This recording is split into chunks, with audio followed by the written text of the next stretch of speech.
Assalamualaikum warahmatullahi wabarakatuh. Ketemu lagi di channelnya aku, channel Rifani Munawar. Hai, apa kabar? Semoga selalu baik-baik aja ya guysku di rumah ya. Semoga selalu sehat walafiat. Kali ini Rifani bakalan ngebahas requestan dari subscribernya aku ya, yang beberapa kali udah minta, Kak, kemarin udah bahas cowok Aceh karakternya gimana, sekarang bahas dong cewek Acehnya biar adil, deal gitu ya. Nah, Ripani bakalan ngebahas itu guys. Tapi sebelum Ripani bahas dan kupas tuntas, jangan lupa subscribe, like, komen, juga share video aku dan follow IG-nya aku, Ripani Munawar ya. Terus ya, giveaway masih berlanjut guys. Nanti di 5.000 subscriber baru diumumin siapa pemenang giveaway-nya ya guys ya. Jadi buat kalian yang mau ikutan giveaway, ayo segera ikutan giveaway-nya. Oke, kita lanjut. Selamat menonton. Oke guysku, jadi kalian sering banget nih minta request bagaimana sih cewek-cewek Aceh. Sebenarnya aku nggak terlalu tahu ya bagaimana karakter-karakter cewek Aceh, karena ya aku pacarannya sama cowok Aceh bukan sama cewek Aceh guysku. Tapi ya kalau aku lihat dari selama ini aku berteman gitu ya, karena teman aku banyak sih, mau cewek mau cowok banyak, tapi lebih kebanyakan cewek dan kebanyakan orang-orang Aceh. Nah, Ripani bakalan ngebahas itu guys ya. Jadi pandangan aku terhadap teman-teman aku yang selama ini aku kenal lah ya, karakteristiknya gimana, sifatnya gimana, kalau deketin cowok gimana, kalau lagi jatuh cinta gimana, kalau lagi marah gimana. Rifani bakal kupas tuntas itu ya guys ya. Tapi ingat, itu adalah teman-teman Rifani yang notabene alhamdulillah baik semua ya, perempuan-perempuan baik yang betul bisa menjaga kehormatannya dan tentunya bisa membawa dampak positif bagi akunya gitu ya. Jadi kalau misalkan ada yang aku bahas dan itu tuh ih kok nggak percis, ih kok nggak sama gitu ya, mohon maaf karena ini adalah lingkungan sendiri ya guys ya. Jadi teman-teman aku sendiri yang aku nilai karakternya tuh gimana, dan rata-rata teman aku tuh orang-orang Aceh gitu guys ya. Jadi simak terus sampai akhir guys. Jangan lupa subscribe, like, komen, juga share ya guys ya. Dan follow IG-nya aku, Rifani Munawar. Good job. Oke guysku, yang pertama ya, yang aku bisa sampaikan tentang karakter cewek Aceh itu tegas, sama kayak cowoknya. Cewek Aceh juga tegas, mereka itu memiliki pendirian yang tinggi dan mereka itu pantang terhina dan gak mau terhina gitu ya. Tapi ya memang mungkin beda-beda hal, beda-beda gitu ya karakter-karakter cewek itu. Kalau kayak di Sunda itu kan emang lemah lembut kayak gitu ya. Kalau di Aceh sendiri ini lebih ke tegas gitu, cara ngomongnya juga nggak bisa lemah lembut gitu ya. Memang dengan karakter dan budayanya yang memang ada di sini ya begitu gitu. Tapi bukan berarti mereka itu kasar, enggak.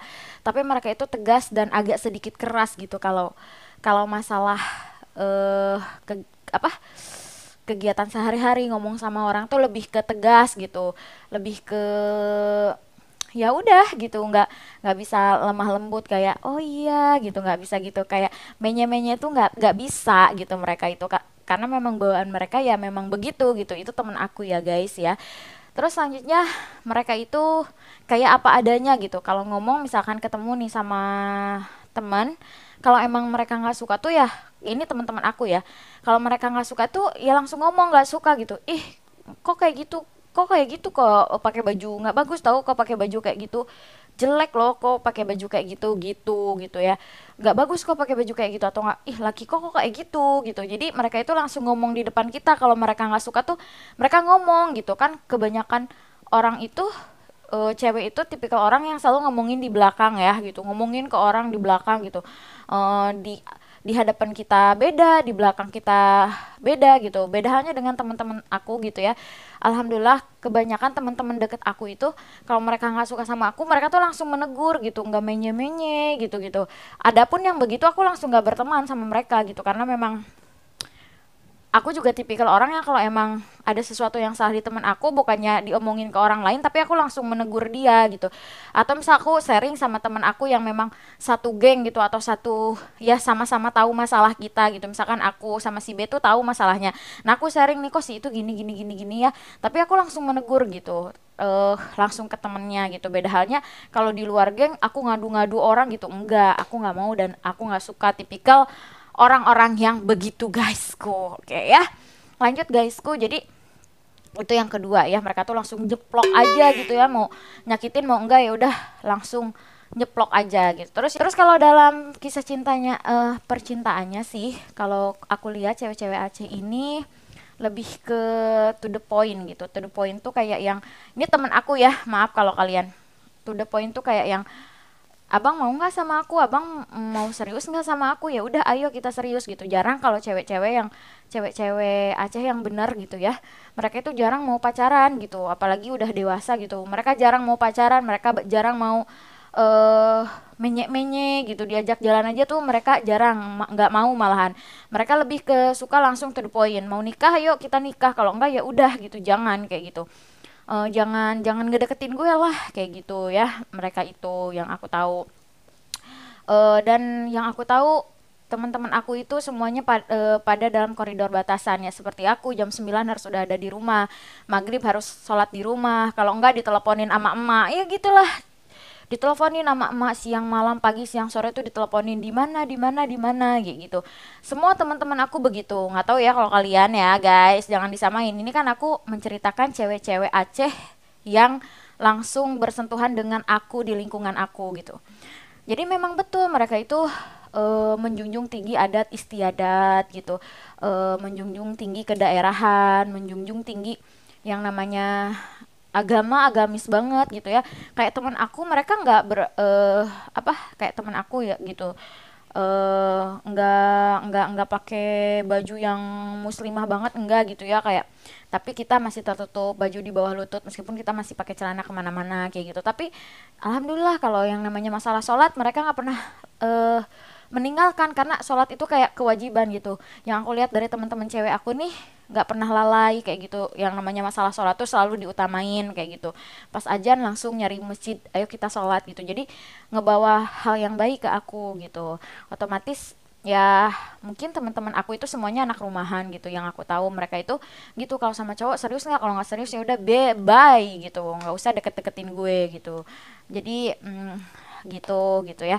Terus selanjutnya cowok cewek-cewek Aceh itu pantang menyerah, mereka itu mandiri gitu, mereka itu mandiri dan mereka itu bisa berdiri sendiri, mereka tidak bergantung kepada laki-laki gitu. Mereka waktu pacaran jarang banget ada cewek yang matre, yang minta-minta pulsa, yang minta-minta jajan, yang minta di apa makan kayak gitu. Receh lah, menurut gue receh. Sebenarnya gini loh guys, semua cewek itu matre, nggak mungkin nggak matre. Kalau cowok bilang gak, cewek gak boleh matre, berarti cewek cowok itu kere guys gitu. Udah selesai kere pokoknya ya guys, karena ya pasti matre gitu.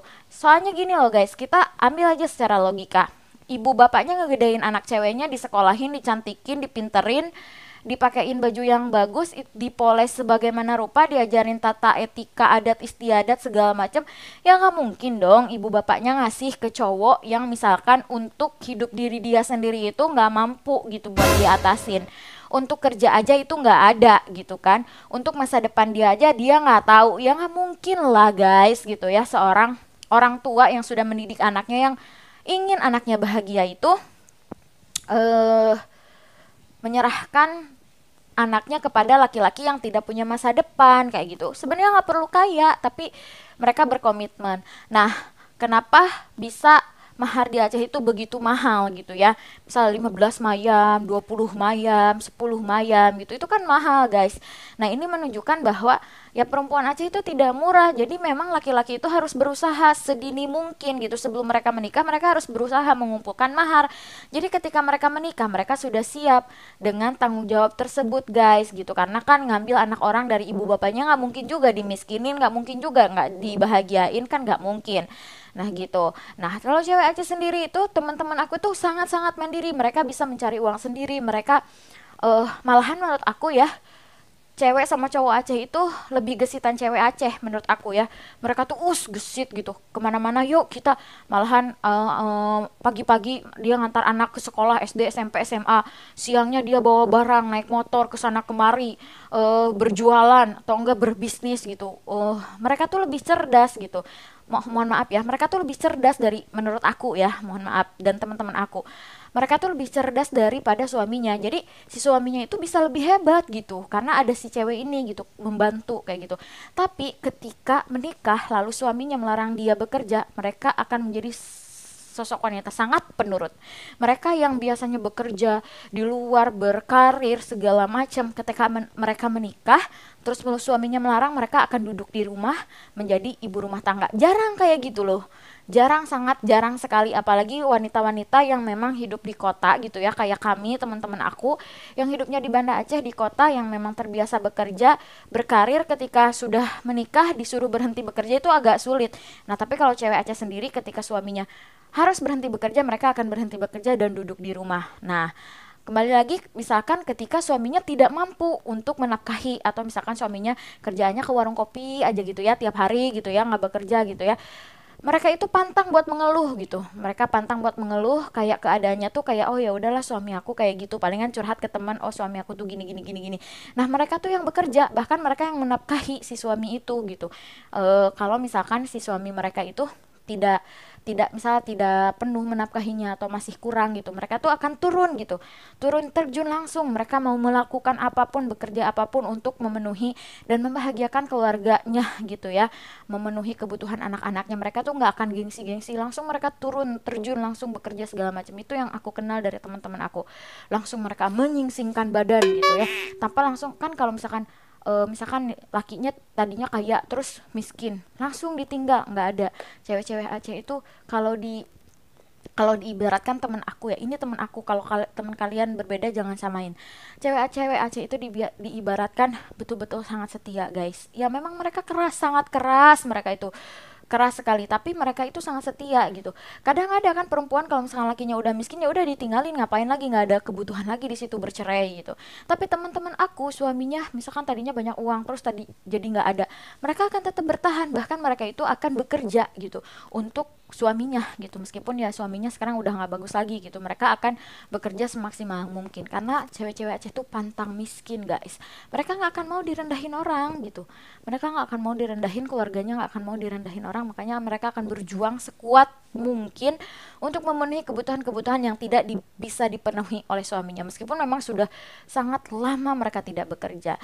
Dan cewek Aceh itu nggak bisa diinjek-injek, nggak bisa di ini itu, di ini itu, di ini itu, nggak bisa. Mereka itu akan realistis. Ketika mereka dilarang, mereka akan nanya, kenapa kamu melarang aku, dan tolong realistiskan, keras gitu, realistiskan, analogikan, kenapa melarang, ilmunya apa, coba kamu terangin ke aku, kenapa aku dilarang, kenapa aku gini gini gini. Tapi di luar itu mereka selalu penurut gitu, mereka tidak akan pernah mengeluarkan uang sepeser pun. Sama hanya kayak teman-teman gue, kalau gue pinjemin duit, mereka nggak akan pernah keluarin duit kalau mereka nggak izin sama suaminya.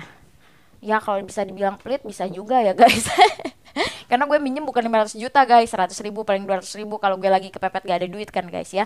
Cuman ya nggak masalah sih, karena kan itu mereka juga punya kehidupan sendiri, mungkin mereka juga nggak ada duit ketika dipinjemin gitu. Jadi segala sesuatu tuh memang harus kehendak suami, apa-apa tuh harus ngomong dulu ya sama suami gitu-gitu. Jadi jangan sampai suami tuh nggak tahu, gitu sih yang aku tahu dari teman-teman aku gitu. Jadi hal-hal seperti itu memang terjadi gitu, teman-teman aku tuh memang rata-rata begitu semua, keras gitu. Kalau bukan sulit diatur, enggak gitu, mereka akan menjadi seorang yang sangat penurut kepada suaminya. Tapi ya itu, suaminya juga harus menerangkan secara mendetail kepada istrinya. Ya aku balik lagi lah ya, secara umum perempuan itu kan diciptain dari tulang rusuk guys. Jadi kalau ini buat saran-saran buat laki-laki ya, secara umum perempuan itu diciptakan dari tulang rusuk guys. Apabila kamu terlalu keras itu akan patah guys ya. Apabila kamu terlalu lembek itu tidak akan lurus-lurus. Jadi kalau menghadapi perempuan itu harus betul-betul sabar guys, karena dia itu tercipta dari tulang rusuk. Kalau kamu kerasin patah, kalau kamu lembutin terlalu lembut dia nggak akan lurus-lurus. Jadi kalian harus begitu. Maka dari itu Ripani bisa menggabungkan perempuan Aceh itu, kalian bisa melihat Cut Mutia, Dewi Sartika lagi, Cut Nyadin, Mahalayati. Nah, perempuan-perempuan Aceh itu memang bukan hanya duduk di rumah, orangnya tuh nggak bisa duduk di rumah gitu. Kalau berjuang itu duduk di rumah dengan hanya mendoakan, tapi mereka tuh memang terjun terjun langsung gitu. Bagaimana suaminya di luar, bagaimana gitu gitulah gitu ya guys ya, gitu. Jadi terjun langsung terjun langsung gitu, mereka tuh kuat gitu ya. Tapi ada negatifnya juga, mungkin karena terlalu keras gitu, kadang bisa menjadi percekcokan bagi suami gitu, karena kalau yang satu emosional jadi kan meledak gitu. Nah kan kalau cewek-cewek Sunda kalau dimarahin enggeh gitu, nangis gitu, nggak bisa ngelawan gitu. Tapi kalau cewek-cewek Aceh sendiri bukan melawan, tapi mereka lebih berargumen, apalagi kalau dalam posisi mereka itu benar gitu. Jadi agak sulit untuk mengalah apabila memang si perempuannya memang ngerasa, bukan ngerasa benar, memang jelas benar, terus mereka dituntut untuk mengalah, itu nggak bisa gitu. Beda halnya dengan kami perempuan-perempuan Sunda gitu, kalau memang suaminya salah, kadang kami tuh sebagian, aku rasain gitu, kami lebih ke ya udahlah gitu, apa sih, sabar aja, palingan nangis gitu. Jadi kalau untuk tindas menindas perempuan Aceh tuh nggak bisa bener-bener ditindas, itu nggak bisa kayak gitu guys.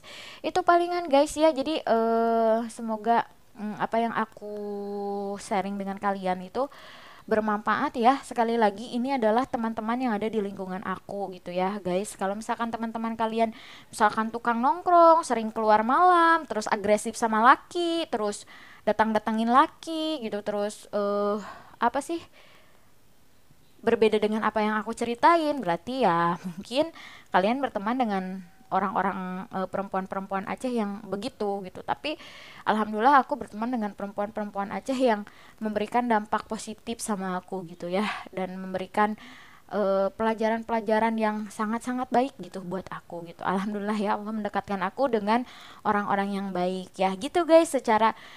Secara sifat aku nggak bisa jelasin, karena kan sifat itu berbeda, bukan karena daerahnya, karena sifat itu bawaan dan didikan dari keluarga gitu.